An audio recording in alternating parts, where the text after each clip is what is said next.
NBC 24 देख रहे हैं आप और मैं आप सबके साथ स्वीटी शर्मा। देश में कोरोना वायरस के मामले में पिछले 24 घंटों पर नजर डालें तो थोड़ा इजाफा हुआ है।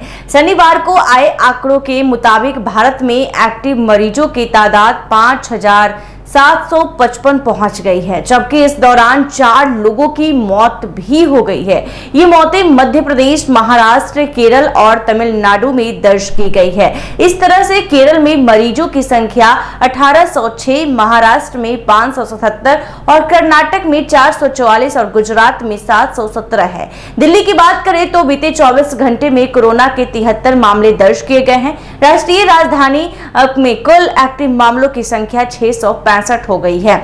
देश में कोरोना के मामले फिर से तेजी से बढ़ने लगे हैं। एक्टिव केस की संख्या 5,755 तक पहुंच गई है और पिछले 24 घंटे में 4 मौतें भी दर्ज की गई है। स्वास्थ्य मंत्रालय ने स्थिति को नियंत्रण में बताया है, लेकिन सतर्कता बरतने की अपील की है। राजधानी दिल्ली में भी संक्रमण बढ़ा है। देश में कोविड-19 के मामले एक बार फिर से तेजी से बढ़ते नजर आ रहे हैं। स्वास्थ्य मंत्रालय द्वारा शनिवार सुबह 11 बजे तक जारी आंकड़ों के अनुसार भारत में कुल एक्टिव मामलों की संख्या बढ़कर 5,755 हो गई। बीते 24 घंटे में 4 मौतें दर्ज की गई, जिससे स्थिति को लेकर चिंता बढ़ गई है। स्वास्थ्य मंत्रालय ने कहा है कि स्थिति नियंत्रण में है और नागरिकों को घबराने की आवश्यकता नहीं है। हालांकि राज्य को सभी जरूरी मेडिकल इंफ्रास्ट्रक्चर तैयार रखने का निर्देश दिया गया है। कई राज्यों ने भी लोगों के लिए मास्क पहनने, सोशल डिस्टेंसिंग और साफ सफाई जैसे कोविड प्रोटोकॉल का पालन करने की अपील की है। शुक्रवार को राजधानी में 30 नए केस सामने आए। अब दिल्ली में 592 एक्टिव केस हैं। राहत की बात यह है कि गुरुवार के बाद से कोई नई मौत नहीं हुई है। राज्य में शुक्रवार को 114 नए केस दर्ज किए गए थे। जनवरी से अब तक कुल 1276 केस और 18 मौतें हो चुकी हैं। ऐसे में हरियाणा में शुक्रवार को 31 नए केस सामने आए। इनमें से 20 केस सिर्फ गुरुग्राम और फरीदाबाद से है। वर्तमान में राज्य में 87 एक्टिव केस हैं और केवल 2 मरीज अस्पताल में भर्ती हैं। यहाँ 27 नए कोविड केस दर्ज हुए हैं। राज्य सरकार ने सार्वजनिक स्थानों पर मास्क पहनने और गर्भवती महिलाओं, बच्चों, बुजुर्ग को विशेष सतर्कता बरतने की सलाह दी है।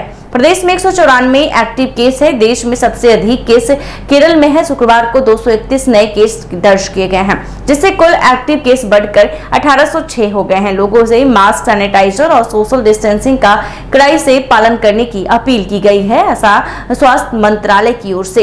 तो आपको बता दें कि जिस प्रकार से पूरे देश में अब कोरोना से हाहाकार मचा हुआ है, कहीं ना कहीं कोरोना एक बार फिर से तबाही लेकर आया है और ये संख्या आंकड़े पूरे देश में 5,755 पहुंच गई है। यानी कि लगातार बात करें संक्रमित की संख्याओं की, तो लगातार बढ़ते ही जा रहा है, लगातार इजाफा ही होता जा रहा है। सबसे ज्यादा जो आंकड़ा है वो केरल में अब तक दर्ज किया गया है, जिसके बाद पूरे देश भर में कोरोना से अब तक 4 की मौत भी हो चुकी है। लेकिन मंत्रालय की ओर से ये कहा गया है, स्वास्थ्य मंत्रालय की ओर से, घबराने की जरूरत नहीं है, बस सोशल डिस्टेंसिंग का पालन करें, सैनिटाइजर यूज करें, भीड़ भाड़ वाले इलाके में न जाएं और मास्क पहनना बिल्कुल भी ना भूलें। तो बता दें कि लोग कहीं ना कहीं आइसोलेशन में भी रहकर इस बीमारी से निपट सकते हैं और ऐसे में कोविड-19 को लेकर बात करें पूरे देश में हाहाकार मचा ही है। लेकिन बात करें बिहार की, तो बिहार में भी लगातार कोविड-19 के संक्रमित की मरीज की संख्या बढ़ती ही जा रही है। तो कहीं ना कहीं एक बार फिर से जो नया वेरिएंट है वो काफी नुकसान तो नहीं पहुंचा रहा, वो खतरनाक तो नहीं है, लेकिन कहीं ना कहीं कोविड-19 को लेकर जो प्रोटोकॉल लाया गया था उससे जरूर पालन करना है। ऐसे ही तमाम खबरों के लिए देखते रहिए NBC 24। धन्यवाद।